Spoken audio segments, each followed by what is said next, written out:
C'est tout bon niveau espace. On peut peut planter. profondeur. Une université de plus en plus verte qui vit aujourd'hui au rythme des plantations, en particulier pour cette microforêt selon la méthode du botaniste japonais Miyawaki. Je mélange bien le terreau et la terre. La méthode de Miyawaki consiste à planter les arbres de façon dense. Il y a sur 1 mètre carré des arbres de 3 strates différentes, donc de 3 tailles différentes.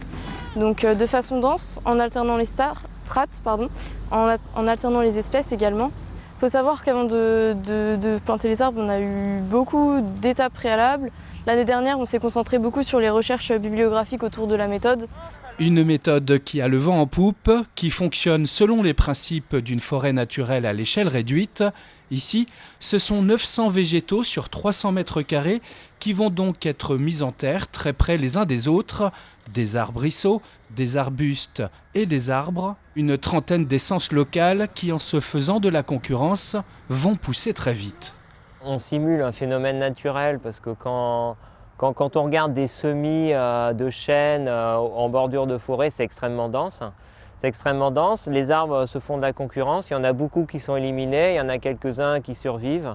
Dans 10 ans, on aura une forêt assez haute, puisqu'il y a quand même beaucoup de concurrence pour la lumière entre les arbres, assez haute et très dense. En principe assez peu pénétrable par l'être humain, mais vraiment le royaume de la biodiversité où les animaux seront totalement en sécurité et tranquilles.